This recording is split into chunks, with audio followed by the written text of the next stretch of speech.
ಇನ್ನು ನಾಪೋಕ್ಲುನಲ್ಲಿ ಹಿಂದೂ ಕಾರ್ಯಕರ್ತನ ಮೇಲೆ ಮಾರಣಾಂತಿಕ ಹಲ್ಲೆಯನ್ನ ನಡೆಸಲಾಗಿದೆ. ನಾಪೋಕ್ಲುವಿನಲ್ಲಿ ಹಿಂದೂ ಕಾರ್ಯಕರ್ತನ ಮೇಲೆ ಮಾರಣಾಂತಿಕ ಹಲ್ಲೆಯನ್ನ ನಡೆಸಲಾಗಿದೆ. ಕಾರಣ ಏನು ಅಂದರೆ ಅನ್ಯ ಕೋಮಿನ ಯುವಕರಿಂದ ಹಿಂದೂ ಕಾರ್ಯಕರ್ತನ ಮೇಲೆ ಹಲ್ಲೆ ಆಗಿತ್ತು. ಬೇರೆ ಕೋಮಿನ ಯುವಕರು ಹಿಂದೂ ಕಾರ್ಯಕರ್ತನ ಮೇಲೆ ಹಲ್ಲೆ ಮಾಡಿದ್ರು. ಅದಕ್ಕೋಸ್ಕರ ಈಗ ಅದಕ್ಕೆ ರಿವೆಂಜ್ ಹಲ್ಲೆ ಮಾಡಿದ 4 ಆರೋಪಿಗಳನ್ನು ಬಂಧಿಸಿದ್ದಾರೆ ಪೊಲೀಸರು. ಕೊಡಗು ಜಿಲ್ಲೆಯ ನಾಪೋಕ್ಲುವಿನಲ್ಲಿ ಹಿಂದೂ ಕಾರ್ಯಕರ್ತರ ಆಕ್ರೋಶ ಈಗ ಭುಗಿಲೆದ್ದಿದೆ. ನಿನ್ನೆ ಸಂಜೆ 4 ಗಂಟೆಯಿಂದ ರಾತ್ರಿ 8 ಗಂಟೆ ತನಕ ನಡೆದಿರೋ ಅಂಥ ಪ್ರತಿಭಟನೆ ಪೊಲೀಸರಿಗೆ ಗಡುವನ್ನು ಕೊಟ್ಟಂಥ ಹಿನ್ನೆಲೆ 4 ಆರೋಪಿಗಳನ್ನು ಈಗ ಅರೆಸ್ಟ್ ಮಾಡಿದ್ದಾರೆ. ಅನ್ಯಕೋಮಿನಲ್ಲಿ ಯುವಕರಿಂದ ಹಿಂದೂ ಕಾರ್ಯಕರ್ತನ ಮೇಲೆ ಹಲ್ಲೆ ಆಗಿದೆ ಅಂತ ಈಗ ಆರೋಪ. ಕೊಡಗು ಜಿಲ್ಲೆಯ ನಾಪೋಕ್ಲುವಿನಲ್ಲಿ ನಿನ್ನೆ ಸಂಜೆ 4 ಗಂಟೆಯಿಂದ ರಾತ್ರಿ 8 ಗಂಟೆ ತನಕ ಪ್ರತಿಭಟನೆಯನ್ನು ಮಾಡಲಾಯಿತು. ಪೊಲೀಸರು ಗಡುವು ಕೊಟ್ಟಂಥ ಹಿನ್ನೆಲೆಯಲ್ಲಿ 4 ಆರೋಪಿಗಳು ಈಗ ಅರೆಸ್ಟ್ ಆಗಿದ್ದಾರೆ. ಬೂದಿ ಮುಚ್ಚಿದ ಕೆಂಡದ ರೀತಿ ಇದೆ ನಾಪೋಕ್ಲುವಿನಲ್ಲಿ ವಾತಾವರಣ. ನಾಪೋಕ್ಲು ಬಲ್ಲಮ್ಮವಟಿ ವ್ಯಾಪ್ತಿಯಲ್ಲಿ ಬಿಗಿ ಪೊಲೀಸ್ ಬಂದೋಬಸ್ತ್ ಕೂಡ ನಿಯೋಜಿಸಲಾಗಿದೆ. ನಾನು ಹಿಂದೂ ಸಂಗಮ ಆಯೋಜಕ ಸಮಿತಿ ಬಲ್ಲಮೋಟಿ ಕರವಂಡಪ್ಪಣ್ಣ ದೊಡ್ಡಪುಲಿಕೋಟು.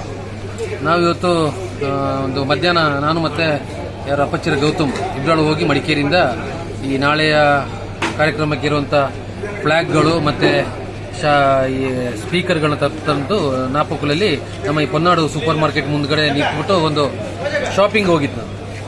ಆವಾಗ ಒಂದು 5 ಜನ ಆಲ್ಟೋ ಕಾರಲ್ಲಿ ಬಂದುಬಿಟ್ಟು ನೀವ್ಯಾಕೆ ಈ ಫ್ಲ್ಯಾಗ್ ಕಟ್ಟಿದ್ದು ಪಿಕಪ್ ಮೇಲೆ, ನೀವ್ಯಾಕೆ ಇದು ಸೌಂಡ್ ಬಾಕ್ಸ್ ಹಿಡ್ಕೊಂಡು ಮಾತಾಡ್ತಿರೋದು ಅಂತ ಹೇಳ್ಕೊಂಡು ದೊರೆ ಮಾಡಿದ್ರು.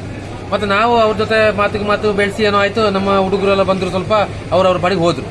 ಮತ್ತು ನಾನೇನು ಕೆಲವೊಂದು ಥಿಂಗ್ಸ್ ತರಕ್ಕೆ ನಾನು ಮೇಲೆ ಶಾಪಿಗೆ ಹೋಗಿ ಬರೋಷ್ಟರಲ್ಲಿಗೆ ಅಪ್ಪಚ್ಚಿರ ಗೌತಮ್ ಮೇಲೆ ಒಂದು 5 ಜನ ಮುಸ್ಲಿಂ ಹುಡುಗರು ಒಬ್ರು ಕತ್ತಿ, ಒಬ್ಬನ ಹತ್ರ ಬೇಸ್ಬಾಲ್ದು ಸ್ಟಿಕ್ಕು, ಇನ್ನೊಬ್ಬನ ಹತ್ರ ಒಂದು ಕತ್ತಿ ದೊಣ್ಣೆ ಏನು ಹಿಡ್ಕೊಂಡು ಆ ಕೆಳಗೆ ಹಾಕೊಂಡು 2 ಹುಡುಗರು ಹೊಡಿತಿದ್ದಾರೆ.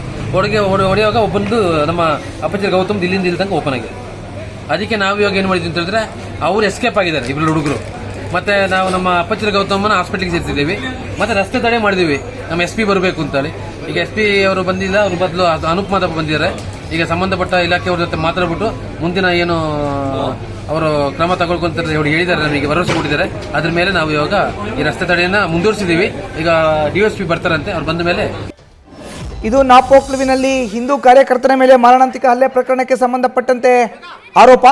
ಅನ್ಯ ಕೋಮಿನ ಯುವಕರಿಂದ ಹಿಂದೂ ಕಾರ್ಯಕರ್ತನ ಮೇಲೆ ಹಲ್ಲೆ ಆಗಿದೆ ಅನ್ನೋ ಆರೋಪವನ್ನು ಮಾಡಲಾಗ್ತದೆ. ಹಲ್ಲೆ ಮಾಡಿದಂಥ 4 ಆರೋಪಿಗಳನ್ನು ಈಗ ಪೊಲೀಸರು ಬಂಧಿಸಿದ್ದಾರೆ. ಕೊಡಗು ಜಿಲ್ಲೆಯ ನಾಪೋಕ್ಲುವಿನಲ್ಲಿ ಹಿಂದೂ ಕಾರ್ಯಕರ್ತರ ಆಕ್ರೋಶ ಈಗ ಭುಗಿಲೆದ್ದಿದೆ. ನಿನ್ನೆ ಸಂಜೆ 4 ಗಂಟೆಯಿಂದ ರಾತ್ರಿ 8 ಗಂಟೆ ತನಕ ಪ್ರತಿಭಟನೆಯನ್ನು ಕೂಡ ಮಾಡಲಾಗಿದೆ. ಪೊಲೀಸರು ಗಡುವು ಕೊಟ್ಟಂಥ ಹಿನ್ನೆಲೆಯಲ್ಲಿ ಈಗ 4ರನ್ನ ಅರೆಸ್ಟ್ ಮಾಡಲಾಗಿದೆ. ನೋಡಿದ್ವಿ, ಅವರು ಹಿಂದೂ ಪರ ಸಂಘಟನೆಯ ಕಾರ್ಯಕರ್ತರು ಮಾಡ್ತಾ ಇರುವಂಥ ನೇರ ಆರೋಪ.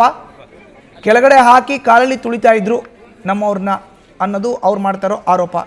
ಈಗ ಬೂದಿ ಮುಚ್ಚಿದ ಕೆಂಡದ ರೀತಿಯ ವಾತಾವರಣ ಇದೆ. ಆರೋಪಿಗಳನ್ನು ಬಂಧಿಸದಿದ್ದಲ್ಲಿ ನಾಪೋಕ್ಲು ಠಾಣೆಗೆ ಮುತ್ತಿಗೆ ಹಾಕ್ತೀವಿ ಅಂತ ಪ್ರತಿಭಟನಾಕಾರರು ಎಚ್ಚರಿಕೆಯನ್ನು ಕೂಡ ಕೊಡ್ತಿದ್ದಾರೆ. ಇದು ನಾವು ಗಮನಿಸಬೇಕು. ನಾವು ಪೊಲೀಸ್ ಠಾಣೆಗೆ ಮುತ್ತಿಗೆ ಹಾಕ್ತೀವಿ, ನೀವೇನಾದರೂ ಒಂದು ವೇಳೆ ಆರೋಪಿಗಳನ್ನು ಬಂಧಿಸಲಿಲ್ಲ ಅಂದರೆ